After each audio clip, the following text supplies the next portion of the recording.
Good evening and welcome to the Minions of the Zoo. I am your host and keeper, the Harry Channel, and with me tonight are minions DrFunctional Hello. and SkepTock. Hi, everybody. How was your day, Skep? It was a good day today. Got some grandkid time. Harvested the 16 carrots that we spent $20 on carrot seed to grow. Yeah? And that said, they tasted good. I mean, for $4 an ounce carrots, they taste, they're excellent carrots. Just not very many of them. Yeah. But we're learning. We are learning. We're last year the carrots we produced were inedible, and these were actually quite tasty. And so we've at least, I think, got the fertilization and growth medium right. Now we just need the scale. Well, yeah. Well, did you use any of the evil chemical fertilizers? No, but we did use some manure. Mix some manure with peat, and then put so they're organic in it. Yeah, they're very organic. Well, there's your problem. There's your problem right there. The only thing we use, all kidding aside, on the garden is seven dust, because in Texas you can't grow tomatoes without seven dust. You won't have a tomato. You won't have one. And the stuff about growing onions next to them, fuck you. That doesn't work. In Silicon Valley, I don't know, about 20 years ago, I've done plenty of gardening, but there's really not much point in trying to garden in the city. So I was in Silicon Valley and I thought, I think I want some fresh basil every now and then. And I hate the whole scam of going to the store to get fresh basil. Basil's easy to grow. So I grew a couple. Weed. Yeah, I mean, I grew a couple basil plants in a container. And because there was no other delicious vegetable herb type things around, every whitefly, every parasite, every sow bug, every aphid within like about a 10-mile radius just basil? Said, look, there's something to eat over there. It's in Harry's backyard. Let's just attack this thing. I have never seen plants get attacked on quite that level. I've never heard of basil murdering bugs. Dude, I went out there with the insecticidal soap because this was something I was planning on eating, right? Okay. Yeah. So I go out there with the insecticidal soap and I'm like, I'm squeezing aphids with my hands and doing all this stuff, and I just finally it's like, screw it. This is just totally not worth it. This has defeated the whole point of having these things. So unless I want to pretend I'm like one of those pot farmers from 20 years ago and set up my little hydroponics lab in the house with screens, there's no way I can grow stuff there. Now, I do have friends who do community gardening and a lot of other stuff. So it's like I help people garden. That's the way to do it. Don't have the garden yourself. It's like having a sailboat. There's always somebody who's looking for somebody to crew. A lot cheaper and a lot less work than owning your own boat. Oh yeah. Anytime I want to go out on the bay, there's somebody I can call. What's the second happiest day in a man's life? That's the day he buys the boat. What's the happiest day in his life? The day he sells that boat. And fortunately, they could say the same thing about pool tables. But anyway, yes, before I get too morose, well, I realized that I bought this 9-foot Olhausen table at the beginning of the pandemic so that I wouldn't lose my mind being locked up. And I'm sitting here thinking, I need to either put in new carpet or have the hardwood floors under the carpet refinished. There's a large, heavy thing on top of all this stuff. I may have done things in the wrong order. It's not that the pool table was a bad idea. It's just that I'm going to have to move it, then move it again, and then get it all rebalanced. It's going to be a giant pain in the butt. You can actually do the balancing yourself. I saw what the professionals did with mine, and all they're doing is shimming and using a carpenter's level. That's all they use. Yeah. I don't need a hydroponic setup. I can do it with a windowsill planter. Yeah, I've tried doing that, but the whiteflies still found their way through the screen. I think in a moment of weakness, something managed to get in. But yeah, it's possible, and there are screen type things you can put over them to try to work them outside. But just to get basil, it proved to be just too much work. Yeah. I do rather like those trees that you can get that have like 3 or 4 different kinds of citrus on one tree, because you can graft lots of citrus to Sure that can. wonderful stock. All citrus trees are grafted anyway, so there's no reason you can't graft 2 or 3 different things on there in addition to, instead of just one. Ugly fruit is not a natural fruit of nature. Yeah. Hey, that's a bunch of citrus guys grafting stuff. Exactly. Hey, Functional, how's your day? Hey, Or that's week? me.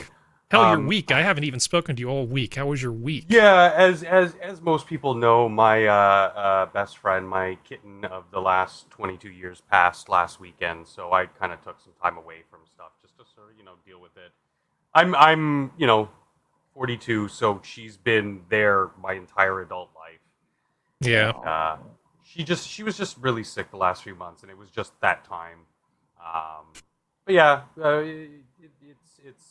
she had a long, happy life. Like most cats don't get past their teens, and she made it to 22. So good on her. It was great. And then today, excuse me. And then today, Elwin and we go to a gaming club. So I didn't do any gardening today, but I fertilized the fields with oceans of blood. Hey, playing Warhamster and just chilling with the guys. It's a good time. I'm really happy I found this gaming club because they're 1 city block away from me, and good collection of dudes. Yeah, it's fun. Yeah, it's nice to just get out and just forget the ills of the world and play a game. Yeah. Well, I was this morning. I was looking at Discord, as one does, and one of the Discords I'm in is for the Pixel Space Capsule mechanical keyboard. Now, I like this keyboard, but it is an expensive piece of kit. Okay, I've shown pictures of it earlier. It's an expensive piece of kit. We're talking, somewhere in the vicinity of $400 before you add stuff, right? That's you got to be. So this is not what you would call an essential. So in one of the discussion forums today, people started complaining, and specifically a guy in California, about the price of groceries. Okay, and then, people yada, yada, yada, groceries are too expensive. Inflation is horrible. Oh, California, everything's so expensive. And then one of the mods on the board just wrote capitalism. Like that's somehow some sort of punchline. Like Michael Jackson used to be a punchline. Sorry? Yeah. He got you. Well, I'm just sitting here going, Capitalism, okay, mic drop. do I want to pick a fight with one of the mods? Not particularly. And it's like, do I want to say the irony of somebody in a discussion forum about what is clearly a luxury item, not even remotely essential, certainly nothing that would get planned in a planned economy, using the term capitalism to somehow describe the fact that groceries cost more than they used to in a country where we have the fattest poor people you've ever seen. It's like, it kind of made my brain hurt, and I kept thinking, do I want to go back and pick a fight with this person? No. But I really kind of want to, because it would be just so easy just to go back and just go, wait a minute. Do you think your company that you're working for would even exist in a non-capitalist system? In a planned economy, who's the guy who's in charge of luxury keyboards? I don't think that department exists. I don't think there's an entry on their little spreadsheet for luxury keyboards. But do you really want the follow-on that would bring? Exactly. So I decided not to. I figured I would just complain about it here, but the number of people who think that capitalism is just like their whipping boy, like somehow that's a response. No, it's not. Capitalism. Am I right? Samantha Bee voice. Ugh. Yeah. Just think how much cheaper and more abundant food would be if we got rid of capitalism. At least they have one. They have no idea what the lack of variety of things you would find at your, air quotes, local grocer compared to what we have now. Yeah. Okay. I can't. What does he say? Yet my 12-year-old POS keyboard now broke when a hammer fell on my escape key. It happens, man. If you're willing to desolder, you could honestly keep that going for another 12 years. All right. Well, from talking to my friends to talking about somebody who has no friends, this is Joseph Biden, and Big in yourself. I'm working on it. Okay. Give me a break. Let's see. Technical excellence. Yes. So in a recent CNN Come Come on, poll, man. 75% of Democrats just can't even. They would rather have anybody other than Biden run as the candidate in 2024. I think you've officially cratered when 3/4 of your own party doesn't want you to run. Yeah, what was that? Where was that poll? Who took that poll? Well, it's a CNN Was that poll. a So they're reporting. that was Yeah, this was a CNN poll. Yeah. Yeah, this was. Crap. I know. What was really beautiful about this was when the nice anchor person was announcing it on air, the look on her face as she was like almost like she didn't believe her own teleprompter for a moment.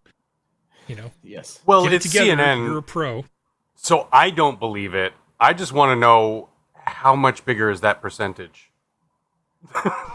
Yeah. Well, I mean, there's a certain amount of it that you can kind of write off as people just don't want the hassle. I think even amongst Republicans Yeah. that don't want Trump to run, they're just like, I just don't want the hassle. We could just get somebody else who will do the same thing, but not be Obnoxious. typing cafefe with their nose in the middle of the Yeah. night and calling people Yeah. names and grabbing people by the junk. And we could just find somebody more palatable that would do the same thing. And it's like, okay, who? Tell me who is going to do as good a job of getting rid of all the crap that's dragging down the economy at the government not- level, and Not and Andrew be. Yang and Christy Todd Yeah. Whitman. Oh, we're getting to Andrew Yang in a moment. That's coming up. But that's I mean, still, I this is a staggering number. I consume a lot of leftist sources, TYT, Sam Cedar, Mhm. just for research. I don't appreciate them. It's horrible and physically painful to watch this stuff sometimes. And even they, like the biggest shills for the Democratic Party, even they abhor Biden. They think it's a joke, and they've slowly come to that realization that they need somebody else. There's no way that they can continue this. They still believe in the Democratic Party or whatever the hell that's supposed to mean, but him as their figurehead, I don't think so. Well, he is just a figurehead, and Yeah. not to mention, if you took somebody who was more mentally with it, but still had the same dark, shadowy cabal of idiots making all the actual decisions, it would not improve the country. No. Biden's mental state is not the problem. It's No. the people who are coming up with the great plans for the administration that are doing all the actual work that are the problem. May make Yeah. a quick comment about that. Okay.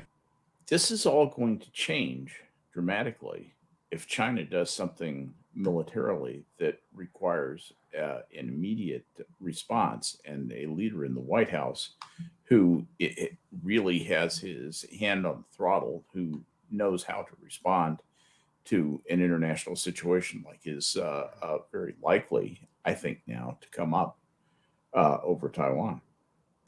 I think that can- well, hold on Go just ahead, real Harry. quickly. I had this conversation with a friend of mine today, and I think that China is in a very similar situation, maybe different scale, but a very similar situation to Argentina right before the Falklands conflict, because they had problems with their government, they had problems with their economy, and they needed a diversion.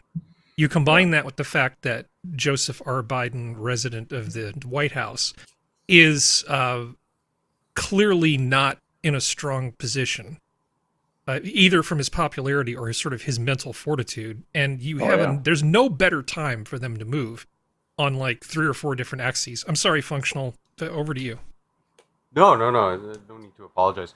I think that yes, a scenario like that does hold some sway when it comes to the electoral process and all that. But I think that most people, regardless of what side they're on or where they lean, whatever, most people tend to really mostly care about the local economic issues. And I don't think that most people are going to forget that you guys are at like $5 a gallon, $6 a gallon at some places. It's ridiculous. Like, you guys went to having like half the price at the pump that we did, and now we're half or less of what you guys are paying in similar major areas. And it is. I'm just simply mystified on how that happens. Just looking at it as an outsider, going wow. And the grassroots voter issues are things like, you know, what you're paying at the pump, what you're paying at the grocery store, and what you're paying. What insurance rates is another big one. But the big two that have been failing because of his administration, I don't think people are going to be too quick to forget about that, even if something happens militarily. Well, there's the broader lesson here, which we need to look at not just Biden, but all of these people. These people that are supposedly going to protect us from everything and make our lives better and build utopia. We saw what they did during the pandemic, in air quotes. They did not care about businesses on Main Street at all. Big box stores stay open, businesses on Main Street stay closed. They screwed over all these things that they've done, all these things that are going to make utopia happen, totally screw over small businesses. Like, they just aren't that into you unless you are a big company and probably one of their donors. It's not just Biden that needs to be voted out. It's a whole bunch of people at the local level as well. People need to remember the way the last 2 years went down and act accordingly. But anyway, sorry, I'm being a little preachy there. Let me move on to the next thing. Because if the next one's what I'm thinking of. The next thing is... Oh, okay. This is really, as far as the recession goes, rather than talking about the whole thing, I find this one particular aspect of it to be really interesting. Avoiding the whole technical discussion of the whether we're in a recession or not and all that sort of stuff. And look at what happened with Wikipedia. The progressives were going crazy, going onto Wikipedia, editing and changing everything so that we can redefine what a recession is. They're so busy trying to make cover for Joseph Biden and his administration that they're willing to just redefine words as necessary to achieve mission success. And I read that the mods at Wikipedia had to close it off because it was being changed so frequently, so differently by so many different editors. Yeah. Well, like look at all those. Look at all those. Yeah. Well, Skep is an editor, right? So you can speak to this. Yeah, I went in because when I had heard about this, and so I logged in to the edit side of Wikipedia and went in and checked out the revision list, you know, myself. I mean, anybody can be an editor of Wikipedia. The only thing is the number of articles that they straitjacket and only allow certain editors to edit is becoming greater and greater. And all of these are, everyone I know about, are politically sensitive items that, have information that, pertain to a contemporaneous political situation right now. And so they control the edits on them. But evidently for a while, every amateur economist with a Wikipedia login was putting their opinion in about what a recession was, and it just turned into, it kind of was a Twitter fight, really. Yeah. Well, we have a ton of science tonight, so I was really busy putting the show together. I wanted to, if I had time, actually dig up my old Macroeconomics 101 textbook from university and take a picture of the page with the definition on it. It's good to have these things printed on paper where the bits can't just get changed every time somebody's got a political agenda. If I had prepared for the call tonight, which I should have done just that. I've got Samuelson on economics right across the room. I could walk over there and find the definition of recession in that book. And I guarantee it's 2 quarters of declining GDP. Period. Dot. Has been for a long damn time. Has been since I took economics, and that was a very long time ago. See, but Skep, it's sort of like you just don't understand that everything's different now. Now that we have the internet. Oh, I see. Now that we have the internet, you can just print money and there are no ramifications. You can, inflation will be transitory. So many other things are going so incredibly well. After the heat death of the universe. No more what's this inflation. obsession with GDP and production? Come on, man. Yeah, come on, man. Capitalist. These people's willingness to just redefine stuff. This is one of the most annoying things about progressives is this way that they've got like this obsession with changing language. Absolutely. They're just gonna. Yeah, I don't. About to say they've something weeded really it. They've weaseled their way into institutions all over. Yeah. Which dictionary is the one that's become like super woke as of late? It was Merriam-Webster, where they're changing definitions of words with and it's so childish. It's so infantilized. It's like you have, Johnny, why didn't you do your homework? Well, I didn't really consider it to be homework. That's dealing with grandchildren is like, by the way. Just go back to Clinton and his testimony. It depends on what the word, what the word definition of the word is. Right. Yeah, because if you can't define that, then we can't really talk about whether I got my what Johnson, a woman is. Osculated. Yeah, First, yeah. we We can't gotta define look what a at woman what is. We can't define what inflation and is. then it depends on what your definition of is. Yeah. And then we might be able to look at what woe is, but not woe man. Come on, man. Don't say don't pee on my leg and tell me it's raining. You're not a urologist, are you? No, you're not. So stop it. All right, anyway. Let's see. Moving on. Next thing.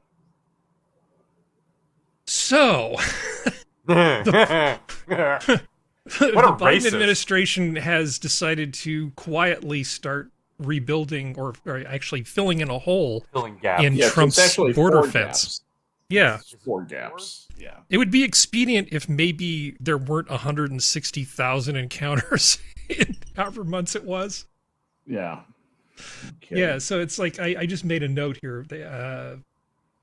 He was basically in the election, he's saying not another foot would be at it. The plan includes filling 4 major gaps in the wall that continue to allow the Yuma area to be one of the busiest corridors for illegal immigration crossings. Department of Homeland Security idiot Mayorkas authorized the new plan, which was started by the Trump administration in an effort to deploy modern, effective border measures and improve safety and security along the southwest border, the agency said. You don't say. Not like the Trump administration. Yeah, it said Yuma's border section remains an unsolved issue for the Biden administration as Border Patrol agents have already stopped migrants more than 160,000 times from January through June in that sector this year. It's just 160,000 encounters for just one section. Mm-hmm. Yeah. Capitalism, am I right? Yeah. Mic drop. Yeah. All right. The figure has nearly quadrupled the number of migrant stops from last year, and the Yuma sector remains the busiest migrant sector in the state of Arizona. I don't know, seems like a place where you might want, I don't know, some sort of physical barrier preventing people from just walking across the border. But walls don't work, Harry. Yeah. It's a small town. I mean, it's like 100,000 people in the Yuma metroplex. It's agricultural. It's agricultural, and it's also home to a lot of the Marine Corps and Army advanced combat training. That's an industry down there, believe it or not. And they have some gun ranges down there. I mean, when I say gun ranges, I mean gunnery ranges, like Army gunnery ranges and stuff. And the Marine Corps shoots big weapons and lights off big bombs down there. Mm-hmm. That's but it's you got to practice for them to take in for them to have 160,000 people try and come into that community. That will change that community very, very much. It's very much. It actually reminds me of Uvalde. It's like a big version of Uvalde. I've been to both places. They're very similar. But encounters could actually include more than one person. Sure. That could be an encounter could be with a group. So it's not entirely clear. I mean, they probably chose the word encounter intentionally, because I bet you that number's smaller than the number of people. And that's, of course, just the number of people that they ran into. That doesn't include all the ones that made it through without running into a Border Patrol agent. That's absolutely right. And so that's what's really causing crisis in these little towns down there. Yeah. Well, I've heard that Washington, D.C., that the mayor is starting to regret maybe making statements about being a sanctuary city. Yeah, because Mayor they started Bowser is busing rethinking the sanctuary thing. Didn't they bus in a bunch? Yeah. Yeah. Well, we're sending them to we're sending them from here. We're sending them from our border to yours, to your state, to your capital of the United States, and we that's what Abbott does. He says, "Hey, the nation's capital is ready for you. Welcome to America." Puts them on a bus, and what they're talking about doing in Washington D.C. is setting up a tent city, and having I guess INS or ICE basically come in and process them. It's yeah. Be careful what you wish for. I understand the ends justifying the means. It's so disgusting when these people, political figures, whatever, are using people as weapons like that. I understand it. DC had it coming. I'm not saying. I'm just excited about it. Possibility. Abbott is wrong. But in DC. He like Abbott's playing with the game board that they set up for him. So I mean, I can't fault him for it. It's just like, can you just stop? Well, immigration is ultimately, if done correctly, good for us. Yes. If done correctly, that's the big if, right? Yeah. There is a certain number of people who legitimately are refugees, who could probably be refugees in Mexico, mind you. It's not that there is no other country in the world that these people can move to. Maybe they just don't need to be in the shithole country they came from south of Mexico. Mexico is fine for a lot of those refugees, but there's probably a small number who are, hiding from cartels and stuff who essentially need to be in witness relocation. That's a tiny, tiny number. Yep. We take those people. And then we take the people that we have jobs for. And then everybody else is turned away. That's the way you do it. What you don't want to do is just let an unlimited number of people in and offer them a bunch of benefits. Just so you unconditionally. turn away the family with the little girl, the little dying girl who just needs an easy little bit of surgery that's available a few miles across the border. You turn them away, and you do that with the mainstream media. Well, is the alternative that anybody in the world who needs surgery gets to come here for free? Should we send planes around the world to pick them up? Are we responsible for all the sick people in the world? All good questions. No, but I mean, I think if they want to, well, those are the hard questions. If they can afford it. Yeah, the good questions are always hard. Yeah. Yeah. Right. Well, people talk about rights, like somebody has a right to X, Y, and Z. Does that mean that if they're not getting it in, say, Argentina, that we should go down there with military force and enforce it? What does it mean to be a right? What is your definition? Where does that right come from? What responsibilities are attached to that right? Come on. Yeah. Yeah. I mean, up until recently in the Western world, people kind of had a grasp on what rights are. And then just like with the previous story with Wikipedia, these progressives are rewriting terms and meanings to say, oh, well, this is a right, and this is a right, and you have a right to housing and clothing and food. No, you don't. You have the right to work for and provide for yourself in those kinds of terms, but no one has the right to give you any, or you don't have the right for anyone to give you anything. The rights are things that the basically government can't do to you. Or people can't do to you. If you want a democracy to survive, there's one thing that you need. It doesn't have to be perfectly fair. It just cannot feel to large groups of people like it's rigged. You have to have a mechanism where hard work allows for social mobility. People don't mind not being at the top as long as they don't feel like they're unfairly being kept from it.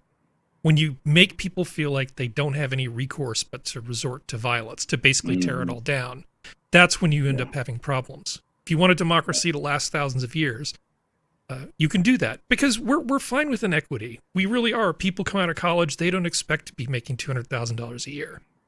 But when they get to their 50s and 60s or whatever, they expect to have enough money to retire comfortably. We accept the fact that people start at the bottom and work their way up.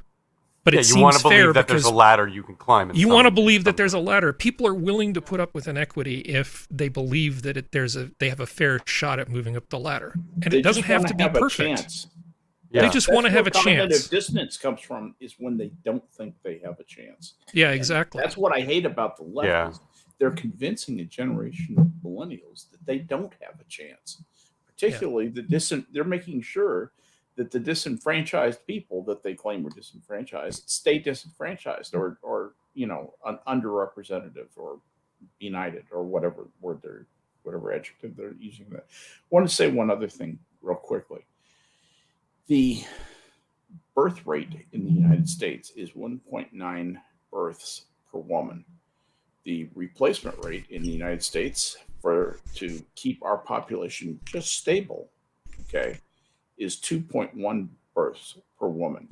So we are not replacing. We need immigrants. We need immigrants to maintain our population. We will have a declining population if we don't. We're not in as bad a shape as some of the European countries that have like 1.6, 1.7 replacement rates, but we definitely have a need for immigrants to keep our population stable. That's real important. I use a metaphor to teach children, my nieces, other kids that I've looked after, because they've asked me, what is immigration? And I likened it to a glass of water. You don't want to fill it too much, because if it gets bumped or shaken, you're going to spill something, and that would be bad. That would, whether it be economic or natural disaster or something, there's instability in a country. Now, as that water evaporates, you can add a little bit more and a little bit more, and you're keeping a good balance. It's not going to overflow, but you're not going to not have any water. So what happens when you pour all that water into the glass and it just spills everywhere? That's going to be a mess. These kids who are 6, 7, 8, 9, 10 can understand that concept. Some of these progressives that I know in real life can't even grasp that. As trying to boil it down to as simple as a metaphor as I can for them. They don't get it. They're like, no, there's plenty of room over here and over here and over here. Yeah, but then what are they going to do? How are they going to provide for themselves? They can't work because there's no businesses around there. Like, they don't think. Yeah, just so you know, Assassin, that's your comment about how we can actually increase the birth rate of Native people. I agree. That was a thought that was in my mind, but I have to make the show move forward. We're going to be talking about immigration over and over and over and over again, because this problem is not going to get solved anytime soon. So here is the nothing burger of all nothing burgers. Former Republicans and Democrats form third U.S. political party. I know, pretty groundbreaking stuff. Dozens of former Republican and Democratic officials announced on Wednesday a new national third party to appeal to millions of voters they say are dismayed with what they see as America's dysfunctional two-party system. The new party, called Forward, again, it's called Forward, and whose creation was first reported by Reuters, will initially be co-chaired by former Democratic presidential candidate Andrew Yang and Christine Todd Whitman. This is not even really worth discussion. Who cares if a dozen people form a new political party and give it a stupid name? Even in, what was it Denmark, where they had a party called Denk, which means think. That's a better name than Forward. Forward is like one of the stupidest names. I had to go all the way into the EU to think of something close to as stupid as the name Forward. Just give me your green. 1 minute. If you guys want to give me just your 1 minute take on that, starting with functional, what do you think of this ridiculous thing? I think it's a nothing burger. Unfortunately, I agree with you. Kind of a nothing burger, but I mean, with the way that the Democratic Party is just sort of collapsing. I'm hoping something takes its place or gives it enough of a run for its money, like Ralph Nader put a little bit of a dent at one point that will maybe kick the Democratic Party enough that they will stop being such useless dickbags. But I mean, that's completely useless dickbags. Okay. But they're not plastic bags because Dems hate plastic, apparently. Yeah, well, if they're bags, you could put milk in them because you're Canadian. Or put them over Pelosi's head. Exactly. No. She has enough problems with her aircraft travel plan. I can't take that too seriously either. So, Skep, what do you think before I actually give you something at least that I think is funny to look at? Well, I think they should have called the party foreskin.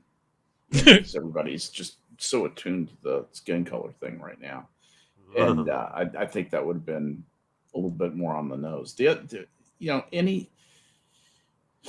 Andrew Yang's an interesting guy. He's got a couple of interesting ideas. He's got most of them are unrealistic and crazy. Yes. He's a typical imaginative entrepreneur. Christy Todd Whitman is an old barnacle encrusted, hideous political creature who takes all the wrong moderate positions that it's possible to take. This thing is doomed. Yeah. Done. Well, okay. I was thinking about Andrew Yang, and the thing that came to my mind was this. Yeah. Okay. Yeah. Hell yeah. Yeah, look at this. This is not what I look for in my presidential candidates. No. Here we go. Here we go. And it's like you could see the guy behind him kind of realized, wait a second, maybe this is not the optics you're looking for, Andrew. You can see the guy reaching out his hand and just kind of going, okay, yeah. I don't like where this is going. The optics kind of suck. Mr. Yang, we gotta go. Yeah, I was gonna say his branding, his advertising, just horrendous. Well, a few years ago.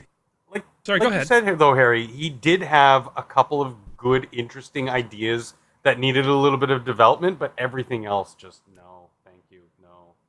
Well, Marianne Williamson had a few good takes on things too, but it's that whole thing about you agree with 70% of just about anybody. And then it's the hard 30% that actually matter. So Yang was pushing UBI. It's not the 23rd century yet, so luxury socialism is not a thing that we can really do. Yeah. No. It's just not. We need to get geared up. I do agree with him on that. We need to get geared up for UBI because it's going to be here in the next 50 years. It's going to a need for it is going to be here. You're going to have to find a different way other than a salary to put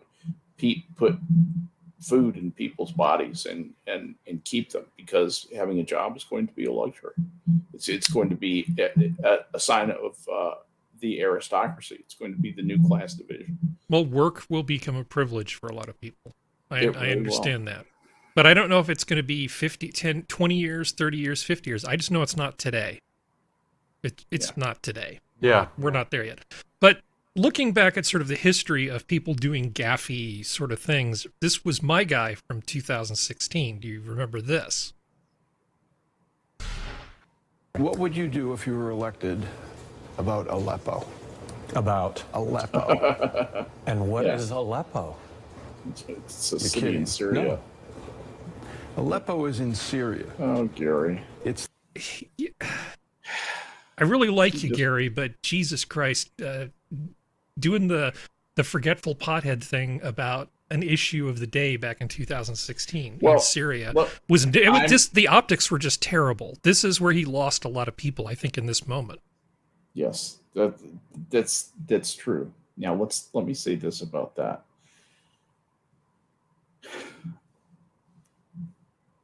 What they should, if they really wanted his opinion about that, they should have said, what do you think about the Syria situation and what's going on in the town of Aleppo?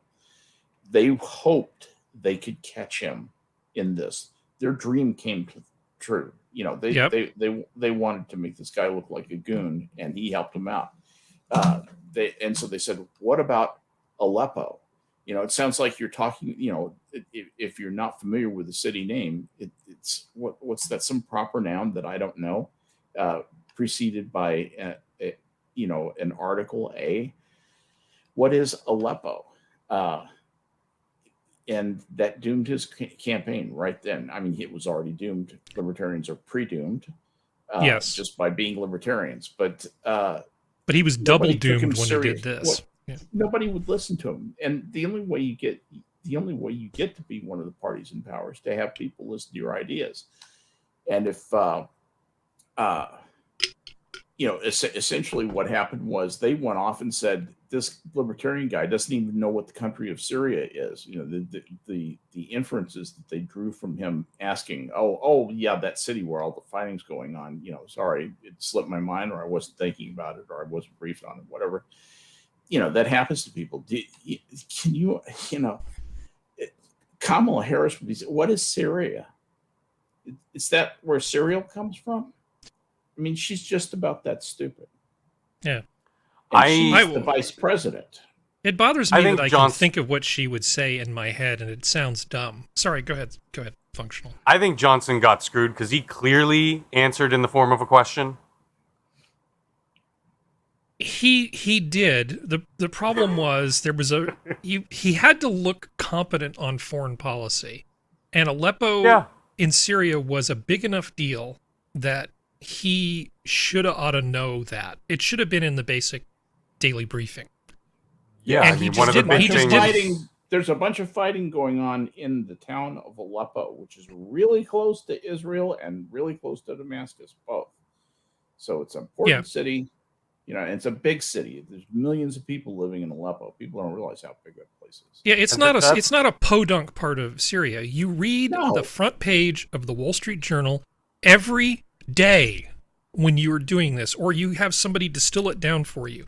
You can't run for president and be talking to news people about foreign policy and not know the basics. And he wasn't prepared. And regardless of whether it's fair or not, a lot of people who might have given him a chance decided at this point that this just wasn't going to happen. Yeah, he doesn't know where the Chicago of Syria is. Yeah, and that's one of the things that you expect your federal government to be able to deal with is foreign policy. Yeah. Well, here I have another one for you because I have a list of these things where people's careers sort of augured in politically. Let me take you to another one that's just even stupider. Okay, this is really stupid, and this will probably be the first time Functional's actually seen this one. So enjoy this. This is what I'm calling Howard Dean, the Scream Machine. North Dakota and New Mexico. We're going to California and Texas and New York. And we're going to South Dakota and Oregon and Washington and Michigan. I've been everywhere, man. I've been everywhere.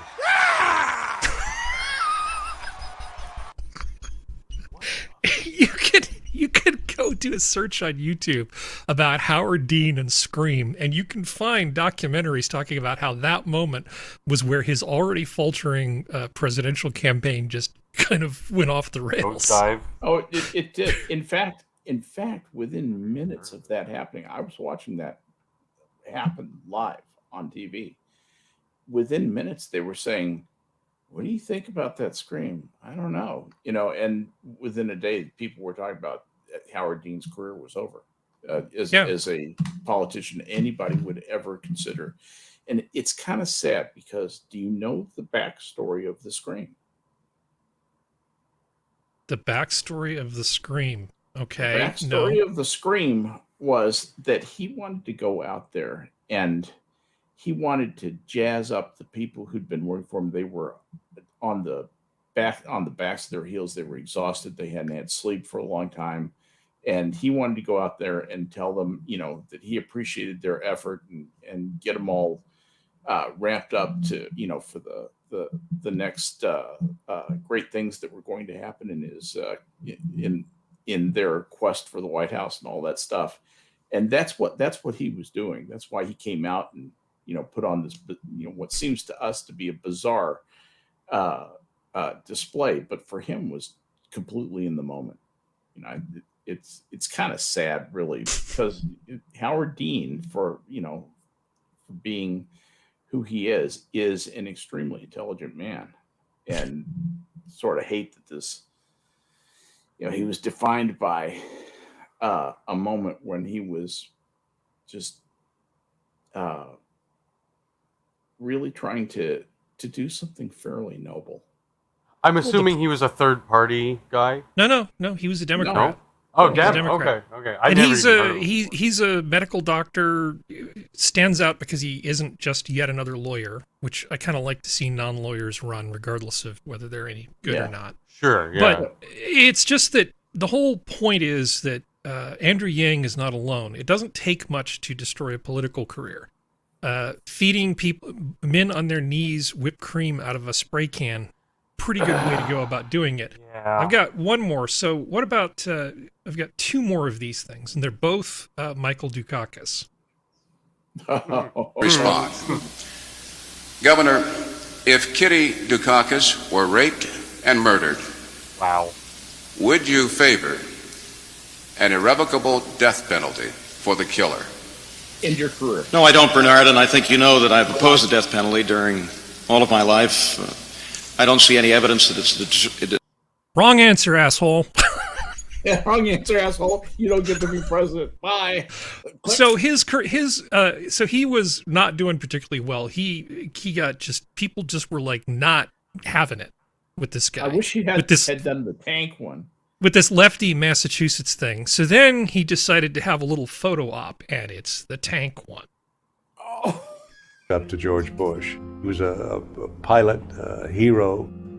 I have been critical of the administration. In my opinion, it was spending too much money on high-tech weapons and not enough on conventional arms. My opponent's views on defense are the standard I went a little too litany far back. of the liberal left. There's He Bush. thinks that a naval Wouldn't be exercise prudent. is something you find in Jane Fonda's workout book. Dukakis was a little bit behind the 8 ball. And so someone came up with the idea that Mike Dukakis should be shown in a military posture. You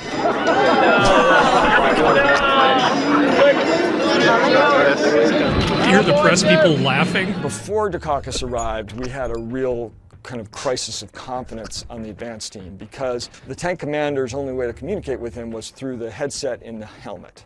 But I looked at myself in the mirror with the helmet on. I just said, he is not going to look good in this helmet. This is not going to be good. But there's a label on it. In Boston about it, and we were told essentially, thank you for your input. There's a label on it. There he is. Gales of laughter. There he is riding around. And it was just so ridiculous that the press couldn't keep from laughing. It did not play well. This is a whole documentary about how this particular incident with the tank was the final nail in the coffin, and there's a bunch of these. This isn't just my opinion that this is what sank his campaign. Dukakis did a terrible job. Yep. He was a bad campaigner. So Andrew Yang is just added to my list of people who managed to completely tank their campaigns, and whether it's fair or not fair, campaigning is kind of harsh business, and you screw up badly enough and then you get done in. It's amazing to me that Biden can be the gaffe machine that he is. But if all of the press is basically running cover for him, that's the only reason he was able to get elected. Because in a normal functioning relationship with the press and the government and the candidates, there's no way he should be president, given all the shit that happened when he was running. Well, yeah, because he hid for months before the run-up to the election. He just hid. Yeah. And then, like you said, the media just played cover for him. They were the mouthpieces that just kept talking favorably, and he just kept his mouth shut. I mean... Most popular president ever. Of course. Joseph R. Biden. Americans like their presidents like they like their women. Shut the hell up. I don't know. Well... Enough jocularity of watching these people fall apart. 28 female inmates in Indiana jail claim they were sexually abused by a mob of male inmates. The allegation is basically that some of the guys on the men's side of the prison paid one of the guards $1,000 for the keys to get into the female side. And then they just went in like it was a fire sale on sexual assault. I think these women have a pretty good case, because you sort of have a burden of care not to let things like this happen to them in exchange for taking away their personal liberty. And to not flub it like Mr. Dukakis, these nuts said, yes, I think they deserve to die, and I hope they burn in hell. Of course, we are talking about Indiana. Sorry for anybody who's from Indiana, who somebody actually was suggesting that they make Pi 3 by law in Indiana. I wish that wasn't true, but it's a thing that actually happened. Well, it was a proposal. It was a proposal. Was defeated in the state legislature. As it should have been. Yes. But Indiana, I'm keeping my eye on you. This kind of stuff really shouldn't be happening. I mean, I don't want to read too much of this because it's just depressing as hell. Because once the women got together and had a lawsuit against these people, it sounds like the jail just sort of punished them. Hey, let's just leave the lights on for 72 hours. Let's just take all your stuff. Yeah, let's just generally make jail even shittier than it already is. Cruel and unusual. And later, even after the keys were stolen, they didn't bother to change the locks. So the problems just sort of went on. One of the women who got assaulted got herpes, and another one ended up getting pregnant. This seems like a real problem. And, I've been talking about the whole jail thing, and my proposal of just spreading people out and having them spend some time more isolated to think about what they're doing solves a lot of these problems. I just think putting large groups of violent criminals together in these kind of circumstances just solidifies their relationship to other bad people. Something like this just shouldn't take place. I'm kind of annoyed by it, pissed off, offended. Yeah, I'm not really sure what more there is to say. It's such a bad design. It's such a bad way. There's no reason for this. What you're telling me? One key made one side of the prison, the male side, have full access to the female side. That's horrible design. Yeah. All right. Well, a county jail, a little bit different than a prison, but yeah. Some county jails are really bad. It depends on which one you're talking about. There are some county jails in California that are worse than prisons in most other parts of the U.S. Is this Clark County, Nevada? No, Indiana. Oh, Clark County. Okay, never mind. All right. Yeah, actually, I would be surprised if Nevada could run a jail this poorly. Yeah, that's... Yeah. Speaking of... no, that segue is going to get me in trouble. First Trader Joe's union approved at Massachusetts store. I mean, I'm a little conflicted about this. If they vote to form a union, that's their right.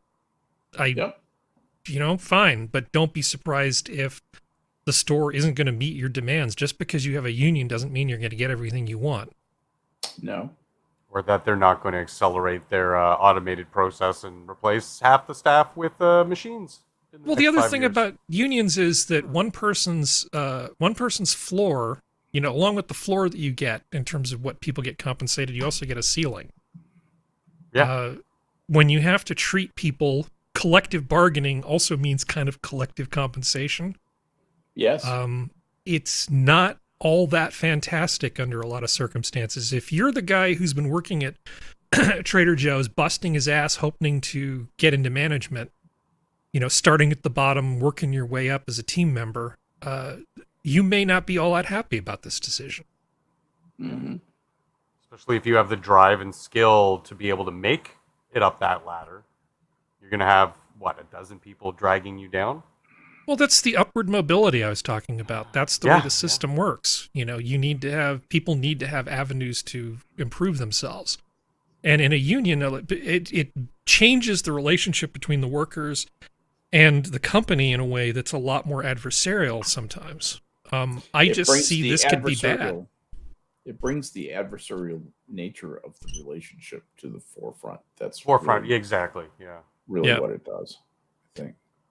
Yeah, and Trader Joe's can totally afford to close stores if they become unworkable. Oh, yeah. It'll be interesting to see how this plays out. Yeah, maybe we'll be looking at an article in 6 months. They folded the union. They hated it. Shocking. Or, who knows? It might work really well for them. Now, this is not on the schedule, but this actually got sent to me right before the show. Speaking of stores... I've never seen a union work well, by the way. Yeah. I know that it's happened in history, but I've just never seen one. A store in New York City actually decided to lock up cans of Spam behind plastic to keep people from shoplifting it. Jesus. Spam. Really? Yeah. The thoroughly revamped loss prevention regime at the Port Authority, Dwayne Reed, has finally created something of beauty, a sort of Jeff Koons homage. It's a can of Spam locked in a plastic container to prevent shoplifting. Along with cans of Starkist tuna. Yeah. Very. Where was this, sorry? This is in New York at the Port Authority. Oh, in New York. Okay. New York is burning. Yeah. Anyway. Maybe we got spam, egg spam, sausage spam. Maybe they should get a union there. It'll be fine. Okay. Amazon to buy primary healthcare provider One Medical for roughly $3.9 billion. I don't have a problem with it. Amazon is a big business that has its fingers in a lot of different things. We always talk about how expensive... Well, we talk about how expensive healthcare is, right? All the time. And there's a few people... what was it? The guy who has the sports team that has all the money. Is it Mark Cuban? Who's been trying to fix things. People are actually stepping up, trying to use the market to bring the cost of healthcare down. I don't have a problem with this. The only thing that they need to keep an eye on is Amazon has, like companies like Amazon have a lot of access to data about people already. And as long as the privacy considerations concerning their medical data are not compromised, they're treated the way they need to be treated, I don't care. I have no problem with Amazon doing this. And full disclosure, I own a fair amount of Amazon stock. They will say, hey, we keep the HIPAA laws assiduously. Yeah. Amazon stock is up about 10%, by the way, on Friday. Interesting. And a lot of it was actually brought up not because there was actually loss and softness in retail sales, but they're doing so well in the AWS sector for their web cloud services that they sell to people. Also, that's what's actually lifting the company up. When a company announces that they're going to spend a bunch of money on acquiring something, their stock price usually goes down because it changes the price earnings multiple and other reasons. Mm-hmm. And so when you hear a company saying, we're going to take over this other company and we're going to spend a bunch of money doing it, and the share price goes up, that's a strong share price. That's close to a buy signal.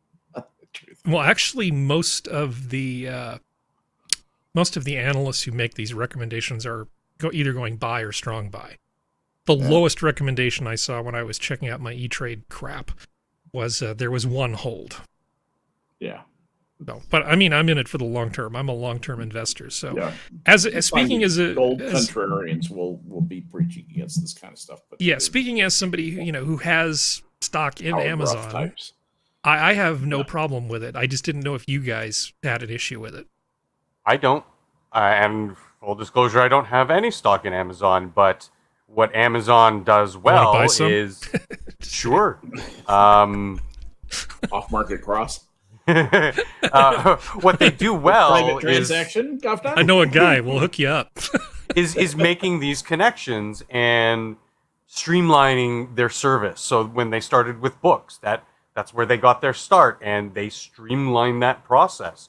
They now are so big and have such a wonderful digital infrastructure. I could see them easily streamlining something like their online pharmacy and amongst other things, where that's a very easy, air quotes, easy thing for a company like Amazon to do, who's already proven that they're good at that. That's one thing, but another thing that they want to do with this is they want to get into the telehealth business. And I think that has a lot of potential. Yeah, I don't know. And this company does a lot of telehealth stuff. Yeah. Okay. I'm not surprised. I'm not surprised at all. That's part of why they purchased it. But I mean, can you think of getting think of you or someone you know, especially seniors, disabled, who with their Amazon orders will be getting their prescriptions in the mail, and it's not going to cost them an arm and a leg markup because it's delivery. It'll be quick and easy and streamlined. And Amazon already has a service for that. Actually, Amazon's already been in the pharmacy delivery business for a while now. Oh, okay, because that's not... So this is just another part of their portfolio. Okay. Yeah. I mean, if it ends up making basic medical care more accessible and more affordable for people, I don't see what the issue is. Yeah. And if it sucks, people won't buy it. There's really no way this can be bad as long as they follow the HIPAA laws. I would agree with you. Yeah. Anyway, I'm excited. So let's move on to the next thing, get caught up a little bit here. So a Pennsylvania school district has come up with a policy where they're going to actually go through their libraries and remove sexualized content. And of course, people are all bent out of shape because of the LGBTQIAAP TUES, whatever. I can't even keep track anymore of all the different letters that come after that thing. And they're busy essentially saying all of the things that they always end up saying about these things about academic freedom and how we're actually harming people in certain communities if we can't put whatever we want in the libraries. And in previous episodes of the Saturday show, we've actually read from some of those books and had to stop because there were things that they had for kids in school libraries that I couldn't read on the stream without us losing our channel. Yeah, yeah. You know, there was that terrible story about these kids who were being abused and the thing, and it was just it was just horrible stuff, completely age inappropriate. Not to mention just bad literature to begin with. I don't know how many school libraries you've been in, but it's not like they have huge budgets for elementary, middle, and high school libraries to begin with. And these are... Sorry, continue. I thought... No, I was just going to say that I'm not sure what the budget is for crap, in addition to inappropriate crap in high school libraries. Go ahead. And that's the key thing. These are school libraries. They should not be putting things that are overtly sexual, violent kind of things, because that should be the realm of parenting, in which, little Johnny and Sally, they're getting to an age where they're more, emotionally, mentally mature. Maybe they're ready for something will describe, without being too, graphic, but, you're the parent, whatever, the birds and the bees a little bit more. So, yes, a kid can still read Tom Sawyer to learn about history and a great work of literature and Shakespeare, but they don't need to be learning about how Billy and Tommy like to spend their weekends, like with their great uncle Joe, who's 40 years their senior. Like, that's just disgusting. For example, my uncle works at the stables where he's a groomer. Oh, don't use the G word, man. Why? I thought I might horses, brushing horses and shampooing. I might add value here by again looking backwards just a little bit, and I want to look back to 2013. Here's an article from Salon: 5 ways fundamentalists are trying to sneak creationism into public schools. Now, you may ask yourself, why, Harry, are you showing us this article? Well, this is Salon, which is a fairly progressive publication. And this is their take on why they don't want people putting creationist stuff into schoolrooms. Now, to me, this is the same argument just sort of flipped around that we're having with LGBTQIAAP 2S plus, whatever it is. Because they make the same set of things. One, pretending to teach kids critical thinking skills. Well, in this case, what is it? What is it? Emotionally supportive learning. What is that thing? What are they calling it? You just come up with some sort of principle, which is kind of a Trojan horse for whatever it is you're trying to push. You sneak it in there. Yeah. Right. Lumping it in with other controversies. Okay. That's what they do with the progressive stuff. You know, they basically, instead of talking about the issue at hand, they talk about all the other things that are going to happen. Right. All of the other self-harm, all of the other Trump is bad. You know, there's all this whataboutery that ends up taking place. They lump it in there like together. The bills they propose in Congress. Yeah. Number 3, calling it academic freedom. Well, they weren't in favor of academic freedom claims when people were trying to put creationism in the schools, but now all of a sudden, if it involves people's penises and vaginas and other interchangeable parts, you know, that doesn't matter, right? Do these people not remember what they wrote just a few years before? I wonder, is the cognitive dissonance so strong that they can't remember? Because I can remember it. Urging teachers to go rogue. Urging teachers to go rogue. That's wrong, right?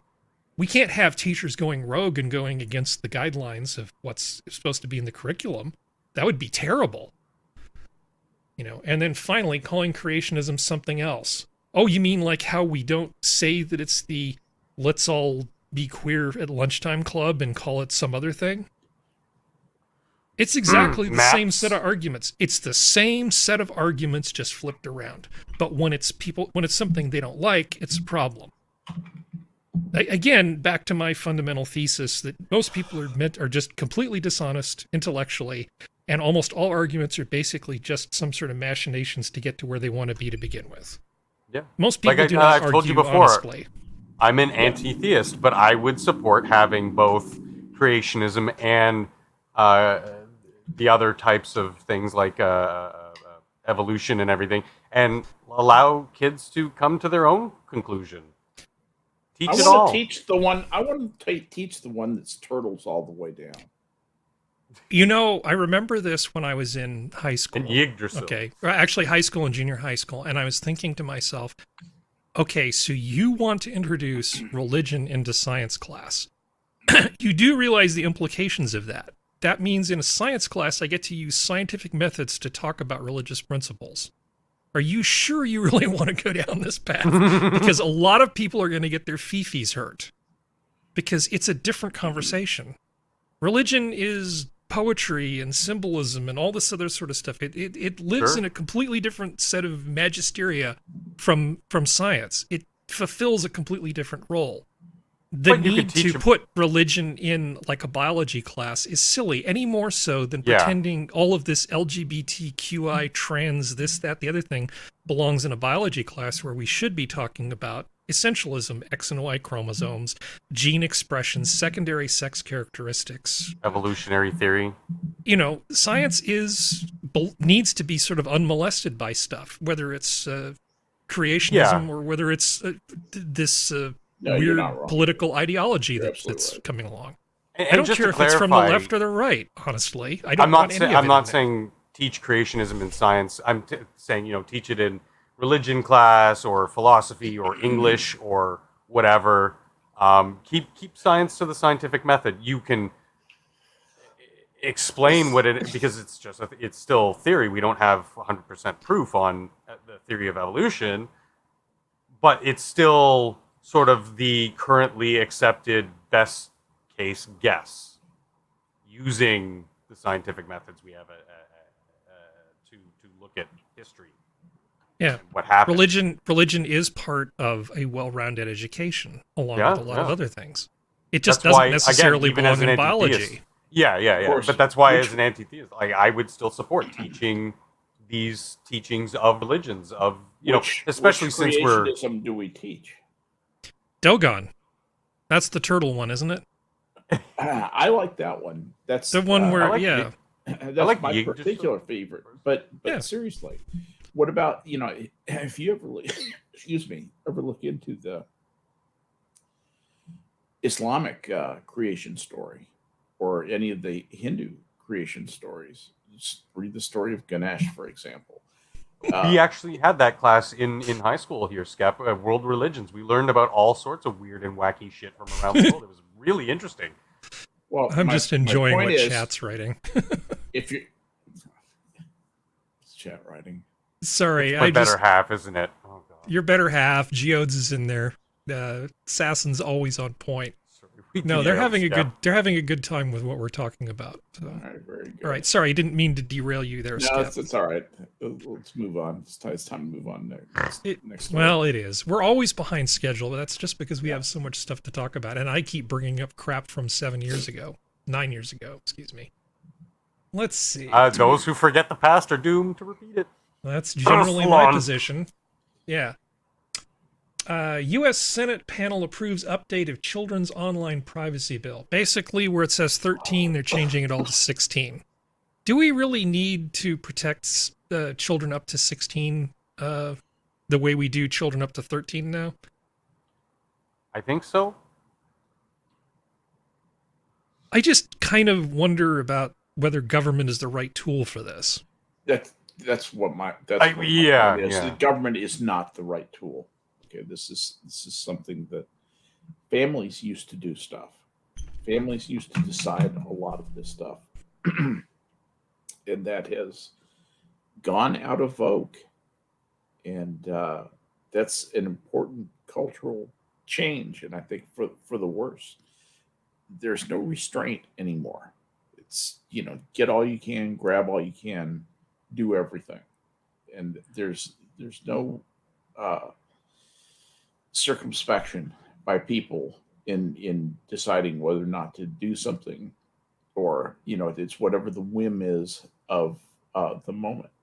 And that's the government should not have to be in the business of having to make sure that the natural protection that a family should afford a child is there for them, unless it's a type of thing where the child is being abused at home and not being cared for. Right. I want to agree with you. Still, unfortunately. I want to agree with you, but it's so readily available and easy for children to go to the wrong places on the internet. Even if you have the best parents in the world, the internet is available 24/7. The parenting is not. So I'd like to see some form of legal-based protection to hold accountability at some level. I don't know what that would entail. I'm just kind of philosophizing here. Because I for the longest time, and I think I still do, would like to see the internet be a 18+ space. I just think it's too easy, but even then, that's not going to be a perfect solution because, again, kids, when we were kids, we got our hands on materials we probably shouldn't have at some point in our young lives. There's nothing you can do to fully negate this. I just would like to see some level of protection. And this is where I want to agree with you. I don't think it should be government, but I mean, what other institutions do we have to sort of, I don't know. Yeah. Well, I guess that's what it comes down to. I don't know. Let me do this. Let me nip this in the bud quickly because I want to give Skep a little more time to talk about this Alzheimer's thing, if you don't mind. Yes. It's two quick observations. One, I noticed that even though school is out, there's this one intersection that I drove through. They still had not one but two crossing guards at this one intersection during a weekday, even though school was not in session. And I'm just like, it kind of bothered me because it was just obvious the government just making jobs for people. I mean, they weren't helping people cross the street. It's California. Everybody's driving their damn car. There are no kids walking to and from school. These guys were about as useless as tits on a bull. There was nothing useful going on with these two people here, but it was just like this government thing. But, it's like there's a lot of places where people can get hurt, right? Like the street. Kids can go play in the street unless their parents keep them from playing in the street. And the street's there 24 hours a day. There's nothing stopping the kid from getting out of bed, sneaking out of the house, and going and playing in the street. And the internet, to me, people looking at this kid and saying, whispering in his ear, "Go play in the street. Go play." Yeah, in I the know, street, but to go play me, in the it's street." just like it's like having the street in front of your house. It's like, you know, you got 13 good years to teach them about how to conduct themselves online and what's appropriate and what's not. And as you pointed out, at a certain point, they're just going to do what they're going to do. Is that me, or did Harry just go tinny? Yeah, Yep. I don't feel tinny. No, I do think that's Harry's problem. Because I heard it too. It's because I'm bad mouthing the government, right? No, there's something wrong with your mic. Yeah, Are you hearing him go buzz, buzz, buzz, buzz? Yeah, buzz? yeah. It's like an electrical surge going through. Yeah. Talk, Harry. Oh, cool. Well, I love when this happens. Yeah, it's like a fuzz distortion. I seriously, if you've ever talked through a fuzz distortion loop on an amp, but you know, run the mic through it, that's exactly what that sounds like. That's outstanding. Yeah. All right. I'm gonna restart some software. Skep, talk about this. Skep, I completely agree with you on the fact parents have to be doing a better job. Oh, they always.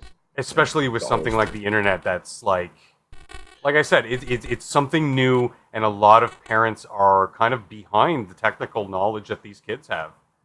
Some, not all, obviously.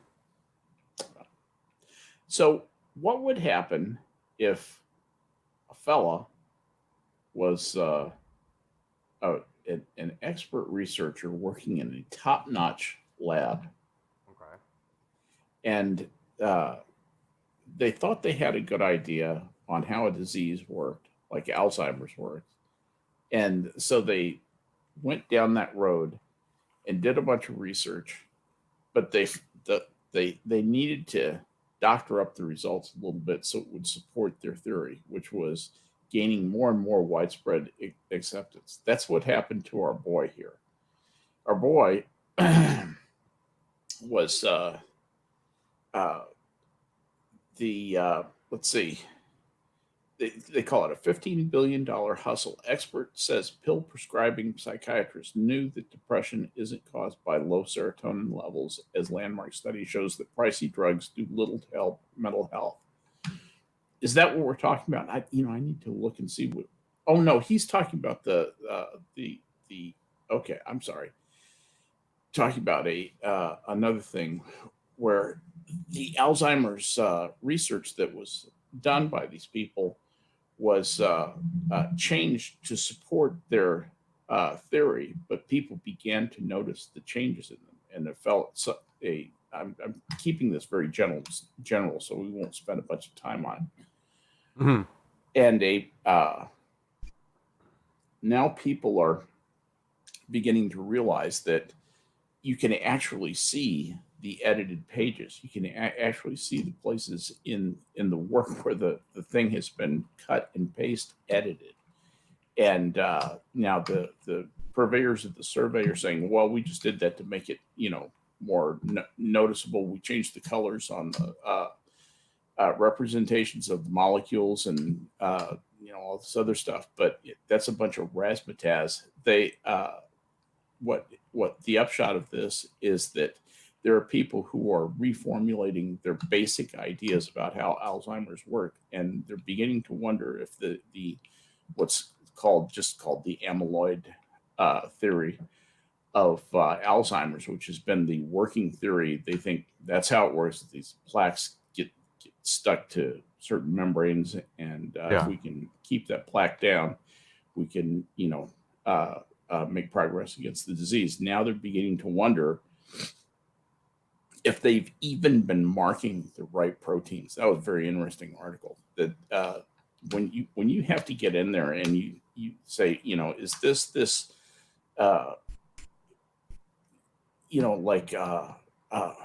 oligomer of monoamine,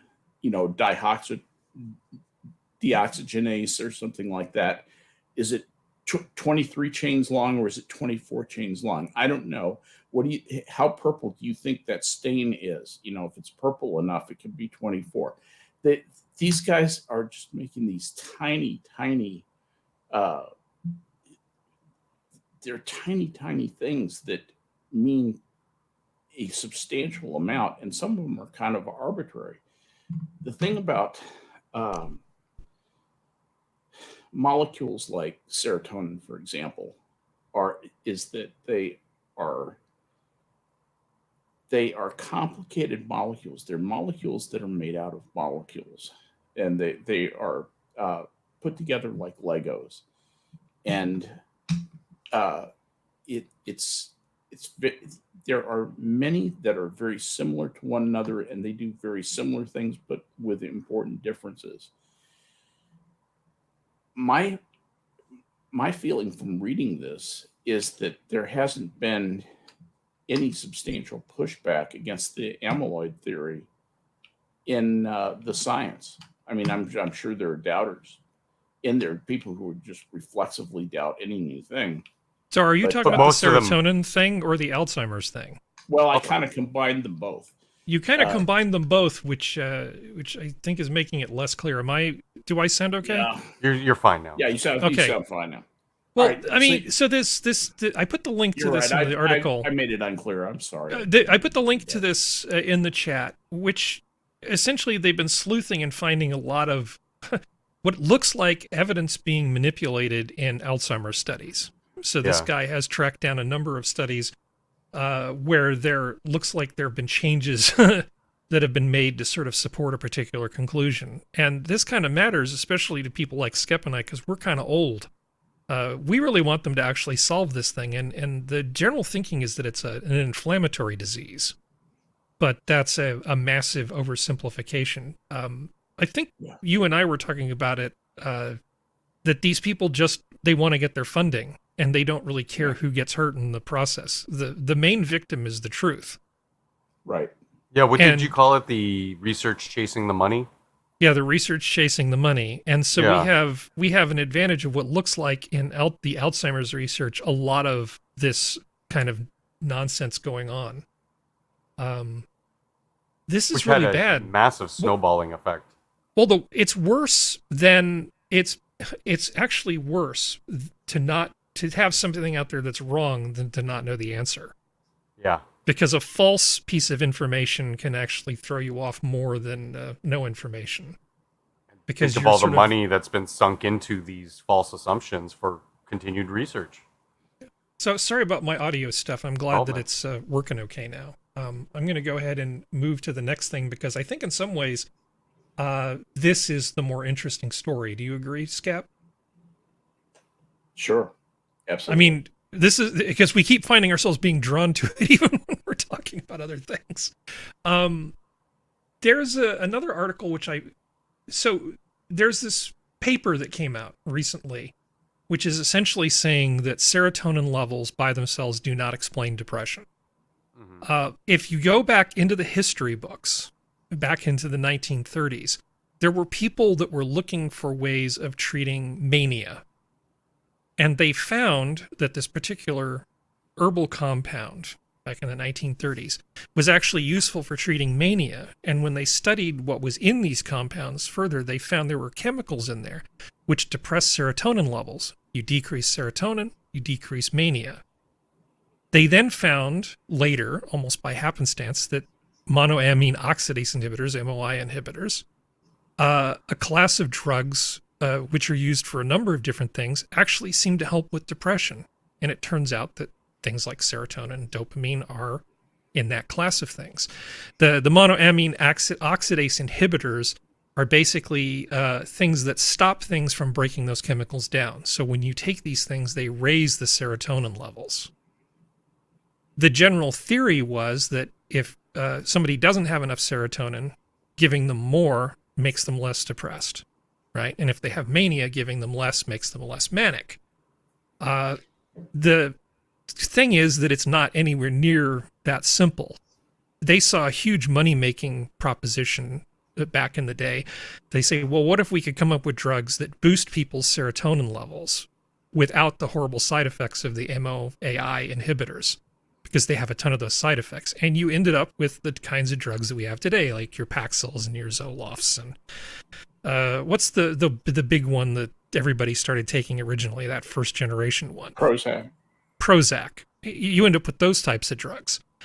Now, this study, as interesting as it is, because I read a defense from the authors on this study, which we don't need to go into, I don't think that most practitioners really thought that it was just serotonin.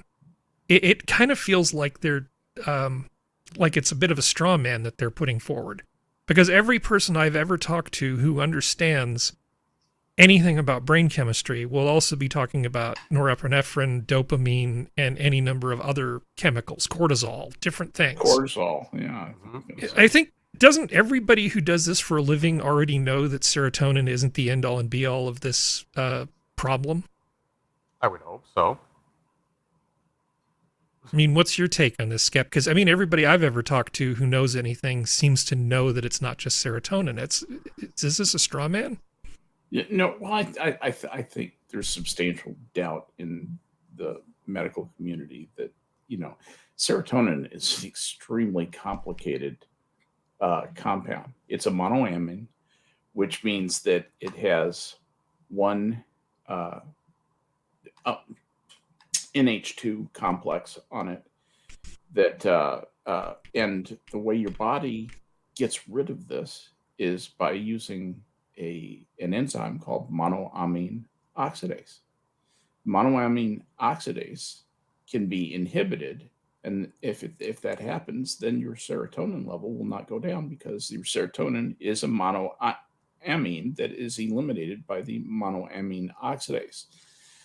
So if you take an monoamine oxidase inhibitor, that's why you inhibit the falling serotonin levels, and that's what's generally considered to be, coincident with depression, is falling serotonin levels. But serotonin does a whole bunch of things in your body, and where and when and how much the serotonin level is decreased can have dramatic effects on how your body's physiology works. And that's really the $64 question. It's not that serotonin isn't the answer.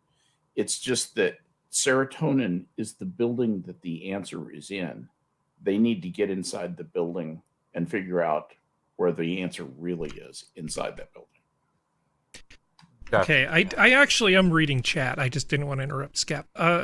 No, I understand SSRIs have all sorts of other side effects, especially when prescribed by people who don't know what the hell they're doing. They give prescription pads to people that shouldn't have them far too often.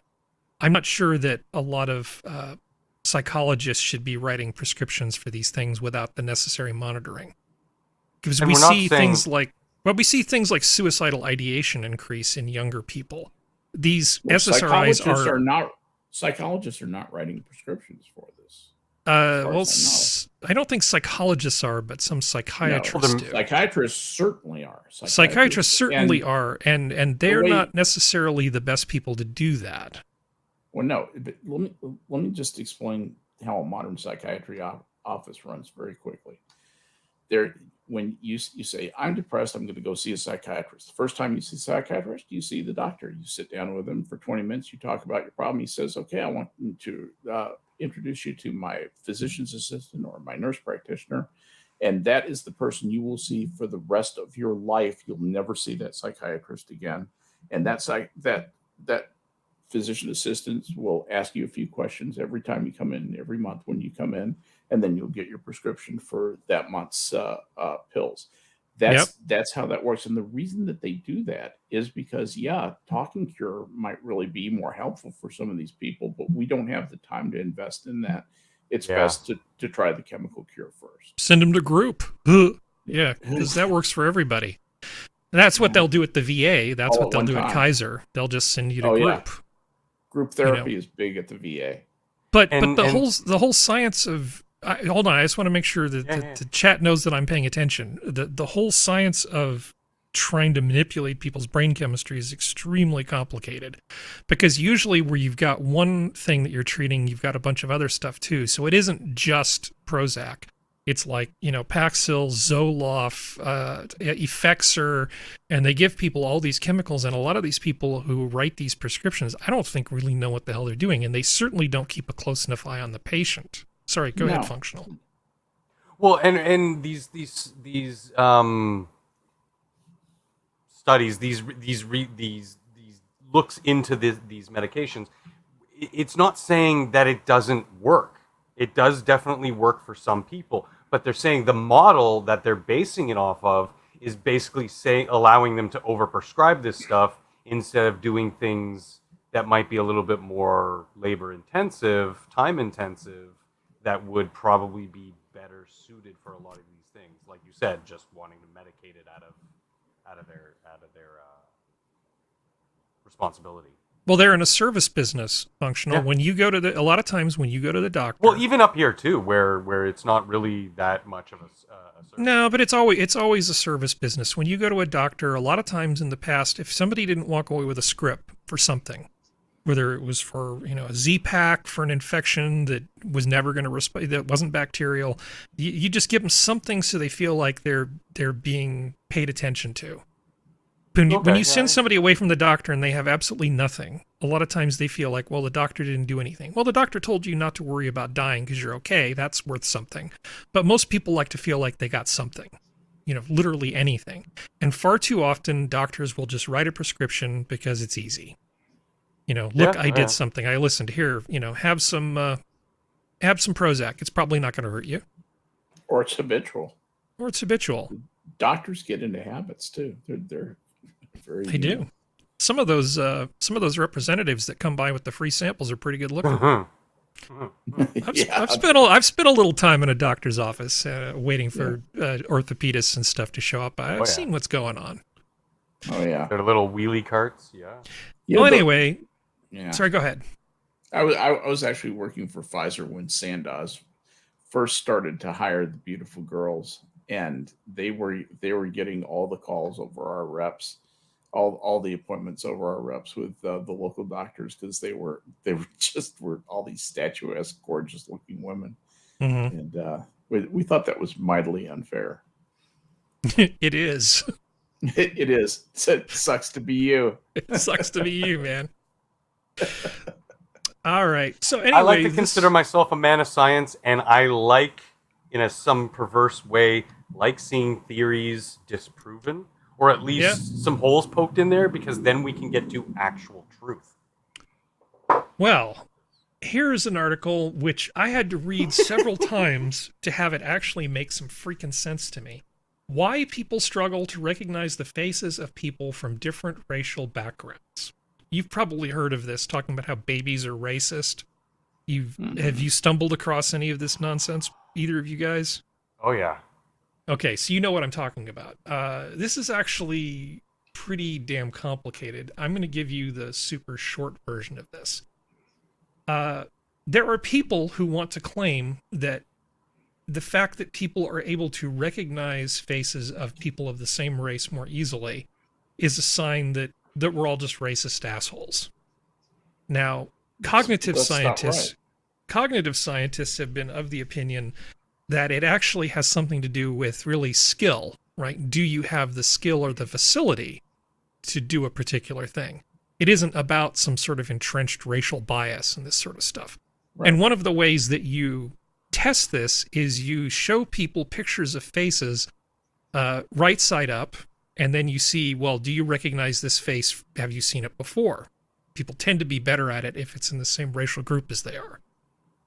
But then if you flip the faces upside down, you get a very different response. And the reason has nothing to do with the color of the skin. It's just that your brain is not wired to recognize people when they're upside down. Absolutely right. So by actually testing people, you can run these sorts of surveys to figure out, well, what is the cause of this sort of stuff? This is actually a really interesting paper, and like I said, I don't want to spend 30 minutes going through this thing, but what they did was they essentially handicapped people's ability to recognize faces by giving them just a tiny, tiny electric stimulation to their head. They put a couple wet sponges on there and gave them just a tiny bit of current. And what that did was it just messed with their cognitive ability just enough that they no longer had the advantage of being able to recognize faces from their same racial group. So you would think that if you were just linearly taking away their capability across all the racial groups, you'd see a particular thing. But what it did was it erased their ability to see recognize faces of their own racial group preferentially, as opposed to just degrading everything. It's the way the brain works. People just have more experience recognizing faces in their own racial group. That's it, all exactly. It is. That's all it is. The way you can test this is so easy. Yeah. It blows me away. All you have to do is you take a bunch of kids from mixed race backgrounds and see if they, have the same cognitive difficulty going across races. Yeah. And that'd be very easy to tease out the data there. It might yield some very interesting, fascinating results too. I think. Yeah. Elowen's talking about aphasia. Yeah. Every time I think about aphasia, it's like I don't need any more reminders that my whole consciousness is tied up in a bunch of meat inside my skull. I don't want my body doing. I don't want my brain doing any aphasia of any kind. Is it Bruce Willis who was just diagnosed with aphasia? Yeah. Well, he's got some sort of degenerative mental thing. I didn't know. It was aphasia. I think he was aphasia. Yeah. So I just took a very long article and did a very clumsy job of trying to summarize it. I put the link in the chat for anybody who wants to take a look at it. But I figure, it's sort of, people are always beating up on science because they don't like what scientists say. But science is actually your friend. It's a pretty good tool. And in this particular tool, it's pointing out that all these people who are shouting racism are just full of crap. So this is a win in the science column. And kind of like tying that up with the previous stories, it is just a tool. It is just a tool. Well, it's a process. Abuse. It's a really important one. But that doesn't mean the people involved in it are honest. Oh. Any more so than there aren't priests that molest little kids. That doesn't mean that religion is inherently bad. It's just a tool.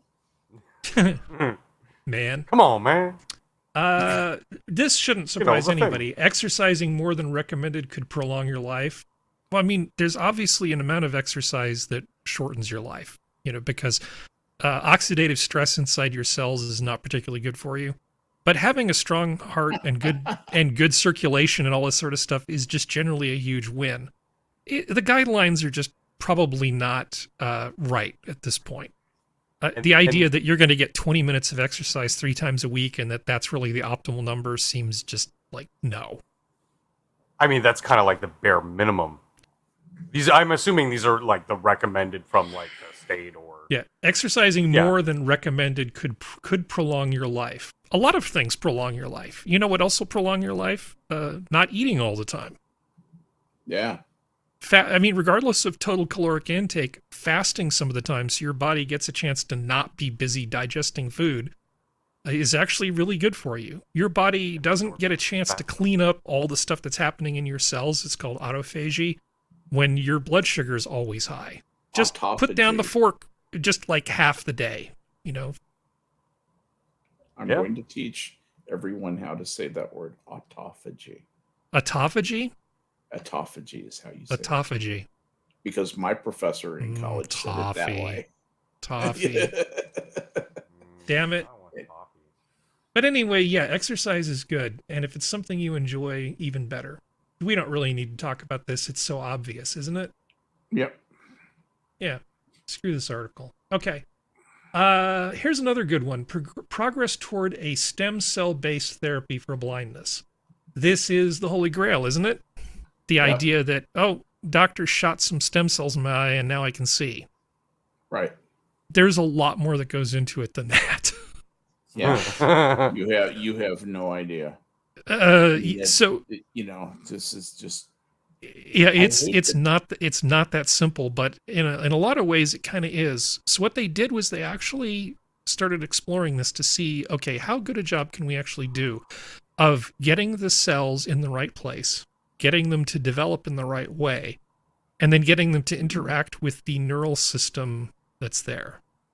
So they used dogs. You have a lot of work to do here. There's a lot of work to do, but this actually is interesting. So there were these dogs that were tested. Some of them had congenital retinal problems. So some of them were control group dogs.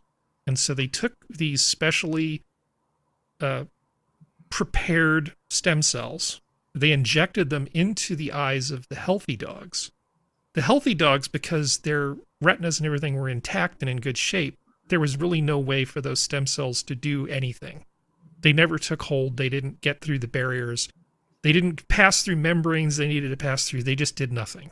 So you've shown that it doesn't actually make the healthy dogs worse. That's a good first step. With the dogs that were actually had the optical problems, they found that in the damaged tissue, that the stem cells were able to get through into the layers where they needed to be. They did actually develop as the correct kind of cells. And the evidence is that they were starting to actually integrate with the nervous system of the other cells in the region. No. That's the final piece of it. That's the holy grail. Now, they're not there yet, but it looks really good. The fact that because that's what fixes Chris Reeve. I mean, except for yeah. But this is turning into being a really good thing. I'm gonna. Does it mention the rate of rejection? No, this is actually part of what they had to do. No, because of the stem cells they used. Because of this, where they got the cells, they had to actually use a lot of anti-rejection things. But that was more a method of the study than it was something that you would do if you were doing this for real. If you were doing this for real, you would use somebody else's own stem cells. Exactly. But in the case of this study, so they'd be completely compatible. That makes sense. In the case of this study, they had to make the study work, because they didn't have the resources to grow stem cells for like a bunch of dozens of different dogs. And don't use the stem cells that you get at Walmart. Yeah, or Amazon. Don't Amazon. The store brand. The Kirkland stuff's not. Harvest your own stem cells and use the. But this is good. This is good.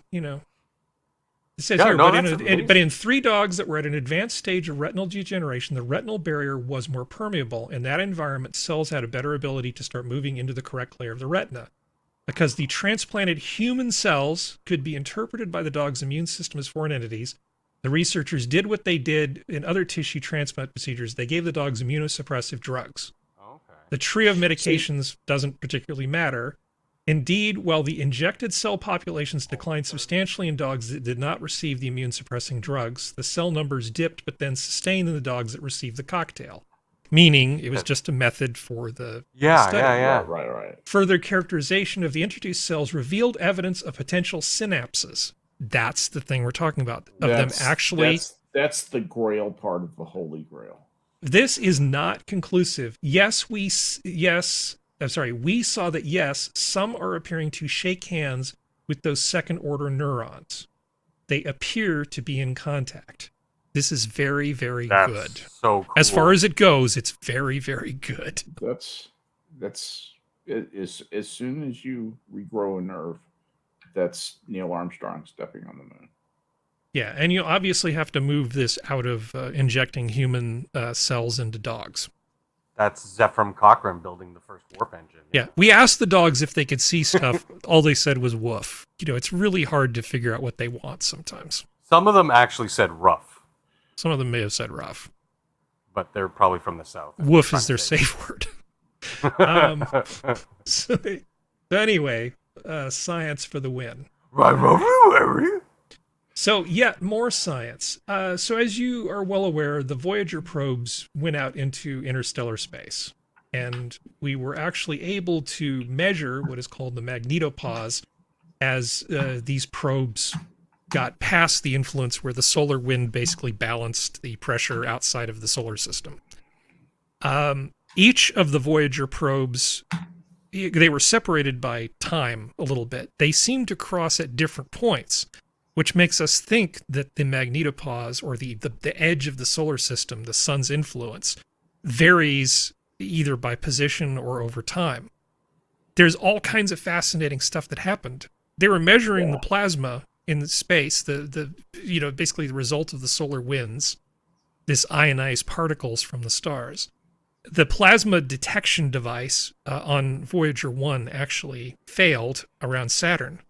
So we only had incomplete information from that. We have much more complete information from Voyager 2. But these 50-year-old messed up ratchet spacecraft are really not the end-all and be-all of this research. They want to have another mission to send a space probe out beyond the edge of the solar system. And they're looking at spending around $3 billion to do this thing. I'm looking at this because essentially it's like Voyager on steroids. Let me see if I can get a picture of this stupid thing. Okay, so this thing they're calling the Interstellar Probe, it's roughly the same kind of mass, but it's got a 5-meter dish instead of a 3.5-meter dish. It has 2 terabytes of memory because things have changed, and it's got a data transfer rate of 16 kilobits versus, let's see, 16 bits per second. Yeah, versus 600 baud, basically. So they can move a hell of a lot more data. Now, they want to basically do the gravity assist and send it out via the most direct path. You can see in this diagram. Hopefully you can read this. Let me make this full size. I'm going to make you guys disappear. Sorry about that. So they want to basically get this space probe out into interstellar space twice as fast as the Voyager probes. But you're still looking at a project that would span such a long amount of time that you'd have 3 generations of scientists manning the control room. This is not a short-term endeavor. To my mind, instead of all this hocus pocus and the gravitational boost from Jupiter, why don't we just man up, spend $10 billion, and put a proper ion drive on this thing and just really actually make an effort to produce something that'll just go incredibly fast. Yeah. Let's just stop making like a better version of the Voyager probes and just do this damn thing right. Because we can put an ion drive on this thing. Well, Sorry? that's what I was going to ask you. I was going to ask you about the ion drive. With existing ion drive technology, what would be the eventual highest speed you could expect to attain, do you think? In terms of percentage of the speed of light. Well, I would have to run the numbers. I'm just thinking of the probes that we use to get to Pluto and beyond. Yeah. You remember that whole thing? We were using these small and all that stuff. Yeah. Yeah, we were using those ion drives to get to speed because you're basically accelerating all the time. As long as you have propellant and you have a power source, you can just keep going faster and faster and faster. In Harry's world, we actually put a proper nuclear reactor in this damn thing, and we give it some serious propellant. And we get that thing up to a substantial chunk of light speed. I mean, we could probably get real answers in 10 or 15 years instead of waiting 50. Because just screw it. I mean, it's in the big scheme of things, $10 billion is probably the right amount of money to find out these answers about things. Do you think... Go ahead. No, go. Functional, you've been very quiet. Please go ahead. Yeah. I think the only limiting factor would be maintaining the structural integrity of the probe traveling at such high speeds. I think that would be There's no resistance. There's nothing to really cause an issue for it. Well, there's dust. There's particulate matter out there that. Well, yeah, they don't have a deflector. They don't have a deflector shield, but we make use of the fact that space is big and relatively empty. And empty, yeah. Yeah, you have to make it survivable. Which mostly means you can't make it indestructible, so you have to just make a lot of stuff redundant. You have to have a bit of luck. Yeah, you have to have a bit of luck. Hell, lunch too. I don't care. I'm in a mood to do some space exploring. But to me, the $3 billion number is like the safe number. We're going to ask for something because we think this is what we think. We think this is what we can get away with money-wise. Right. And so we're just going to ask for this because this is what things like this cost. If we ask for less than this, then we end up in a different class of projects. And if we ask for more than this, we end up in a different class of projects. So we're just going to pick sort of the normal space probe thing because like some of the solar missions that we've done have been around billions, 1.6, 2 billion, that kind of thing. So we're sort of in regular big space probe territory, but we're not in like Jupiter Icy Moon Orbiter territory. You know, that's like a really big project. It would be nice to see them not have to half-ass it and just go. Yeah, I don't want them to half-ass it. Skep, go ahead. I'm sorry, I cut you off earlier. Well, no, I was just going to say that the way to ask for money for these types of projects is to say, okay, what do we want to accomplish? how do we want to do it? What is the best way we can get the information that we need, and then do that project. Don't let it be, we're going to do whatever $3 billion worth of effort in this area is. That's the wrong way to go about doing anything, really, truly. They should just decide what they want, ascribe, a priority to it, and say, it's going to cost this much, and we're going to do it this year, this particular year. Budget for that and do that. If it costs $10 billion, it costs $10 billion. We waste $10 billion probably every month in our Congress. At least $10 billion is wasted every month. Yeah, just on Pelosi's ice cream budget. Oh, Jesus. No, but this is the kind of thing where, honestly, $10 billion, they could hold a GoFundMe, and I will bet you that the 100 richest people in the world will all chip in, and you'll make $10 billion without the government even touching it. The main problem is you need to get the clearances to put a nuclear reactor in space. Yeah. It's not trivial. There are things that we have to do that are going to piss some people off, but it's not going to work between the stars without a nuclear power source. Full stop. Cassini. Yes. That had the plutonium source on it. Yeah. Yeah. Blow up the world. Blow up the Earth. Sorry, I kind of got caught up in this and derailed the whole show. See, is chat the still with project us? Leader has such a... Have they forgot? Has everybody left? Wonderful surname, McNutt. Yeah, Ralph McNutt. Assassin says, "What about a Whipple shield?" Okay, I'm gonna do a full Gary Johnson. What is a Whipple shield? Oh, I thought that was the release of gas when you do whipped cream, whippets. Yeah.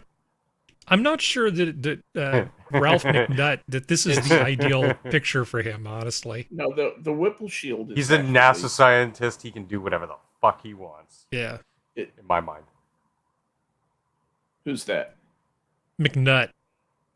I'm just saying this is not the greatest picture for him. But anyway, the Whipple shield is actually a type of hypervelocity impact shield used to protect both crewed and uncrewed spacecraft from collisions with micrometeoroids and orbital debris, whose velocities generally range between 3 and 18 kilometers per second. So 1 to 10 miles an hour, basically. According to NASA, the Whipple shield is designed to withstand collisions with debris of up to 1 centimeter, which helps to mitigate what they call the Kessler syndrome or Kessler effect, which is the scenario in which the density of objects in low Earth orbit due to space pollution is high enough that collisions between objects could cause a cascade in which each collision generates space debris that increases the likelihood of further collisions and basically makes the space around the Earth unsafe to launch rockets through. Anyway, how I do go on. Well, I just think this is a great idea, but I'm not in favor of half measures. Right? Because if you look at how much it costs to have all these people sitting on the ground paying all those salaries for all that time, I'm not sure that we don't actually save money over time spending more money up front to make the damn thing go faster. I'd have to run those numbers. I'll get a spreadsheet together. I'll send it to NASA headquarters. Just put me in charge. It'll be fine. All right. Absolutely. You probably still have some mailing addresses. Oh yeah, I'll look up a list of mail stops. I'll figure this stuff out. I'll just send it to Building 200 at Moffett or something. It'll be fine. All right. So Jennifer Garner said something extremely logical. She said she's 50 years old and she's telling people, don't just inject shit into your face. I think she's onto something, don't you? Jennifer I don't know, what is she looking like these days? Okay, yeah. Yeah. She's been sort of rebelling against the whole weird beauty standard thing for a while now. And making some common sense things like she was tired of trying to be perfect despite her age. And instead she's just sort of being like a normal human being. And I think that's actually pretty healthy. I don't think that having unrealistic expectations for people is a good thing any more so than just telling people that it's okay to be healthy at any size. I think either extreme is kind of pointless. I think she should be able to go to the Cheesecake Factory once a year without feeling guilty about it. Oh yeah, absolutely. Just be normal. That's the thing. Yeah. There are. Was it Donatella? It was Versace, right? Donatella Versace had the just the nightmare experience with plastic surgery. Remember, these stars, they think they can look like they're 20 forever. I mean, that's really what is in their hearts. And seen Madonna lately?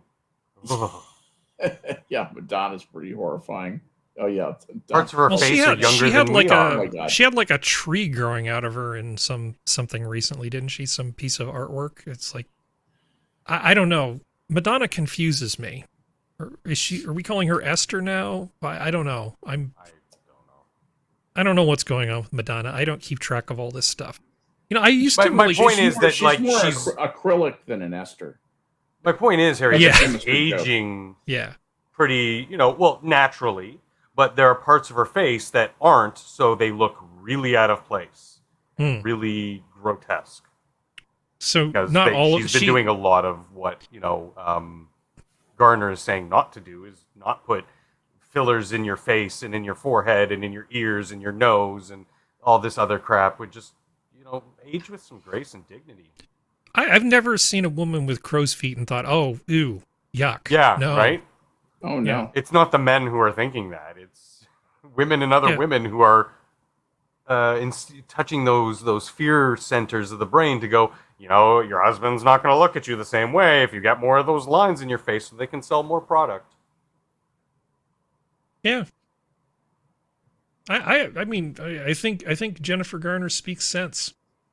Unlike this creature, Selling Sunset's Christine Quinn matches her outfit to her black and yellow Lamborghini as she steps out in an ab-bearing top and sexy lace-up pants. This is a cry for help or something. I'm not sure. I was kind of hoping that Sora could show up for this because this is where usually the ladies tell me that I don't understand. Daddy, uncle, grandfather, and that first art teacher, she had issues. Yeah, you're not wrong. What the hell am I looking at? Does she really need people to pay attention to her that much? I mean, she's on some stupid TV show, Selling Sunset. You don't get enough attention just being like a media e-girl whore that you have to go to the gas station and have a photo shoot with your outfit that matches your Lamborghini, your ridiculous car. I don't know. Especially that Lamborghini. Yeah. That's like one of their coupes, right? Yeah. That's not a badass sports car. That's a piece of shit Italian Fiat, basically. Looks like it wants to be a Subaru Outback with none of the cojones that a Subaru Outback actually has behind the. She's not going off-roading. Trust me. She might be riding up on the sidewalk. She's a woman driver. All that's most missing is that she doesn't have a tiny dog, like in her bag. Yeah. Well, I was about to say you don't know what's in that bag. Teacup poodle sticking out of the purse. See, this works a lot better if one of the ladies is with us. It's just a bunch of guys, and we're all just confused. See, this is, like I said, this is usually where Serenity or Sora explain it to me and tell me that I don't understand. I am disgusted with all three of us being so objectifying to this poor woman. I'm not objectifying her. I want her to stop acting like this. I want her to stop being such an attention acting whore. like an object. Yeah. I think she looks like a banana. Stop being attention-seeking. I'm a banana. I find the level of attention-seeking to be really offensive, is what I do. I just don't. Man, that's a cry for help. I agree with you, Harry. Yeah, it is a cry for help. So I have one more quick thing here, which I'm just going to bring in because we're a little bit ahead of schedule. I don't know how we go from being behind to being ahead. This piece of art is for sale. Is that a Hunter Biden original? No. Let's make it small enough so you can see it. How much? This is a piece of art, and the internet was trying to sell it to me. It's on sale for $2,090. I'll sell you something better for. Is that Elwin in the background laughing? And I can that was me. Oh, that was you laughing? What the hell is this thing? This is awful. I can have it to you in half an hour. Yeah, just fire up paint. It'll be better than this. I've had bowel movements with better artists. This is titled Christian Martel by Radu Augustin Razvan, who I guess is a Romanian artist. Art student. Painting oil on canvas, 34 by 26 inches, worldwide shipping, $2,090. When was this painted? 2020. Yeah. This is terrible. I don't understand art. I do, and I don't understand this.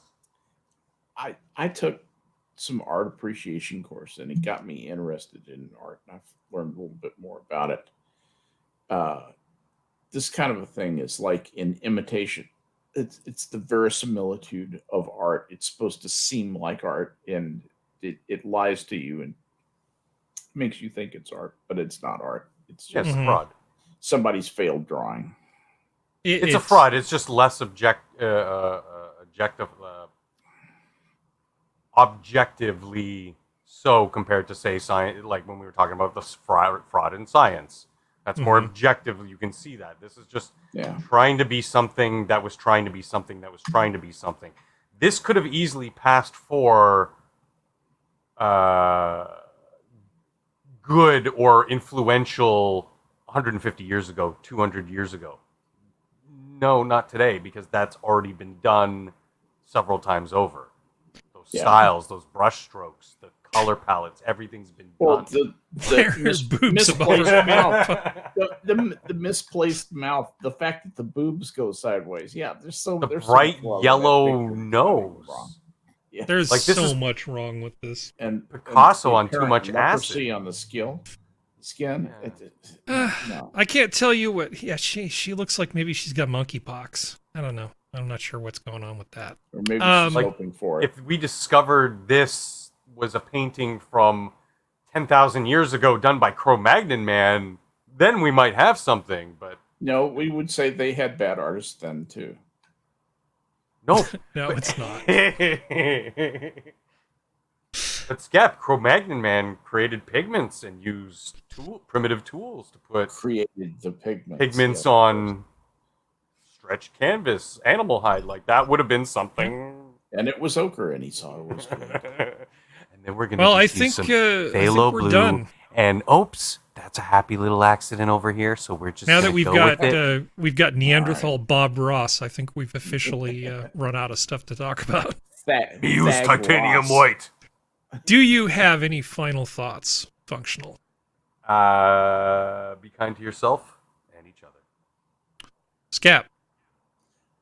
Listen to what people don't say. Yeah. Look at the negative space in words and elsewhere. And elsewhere, yes. And elsewhere. That's it for tonight. Thank you for joining us. The zoo's closed. Good night. Good night, everybody.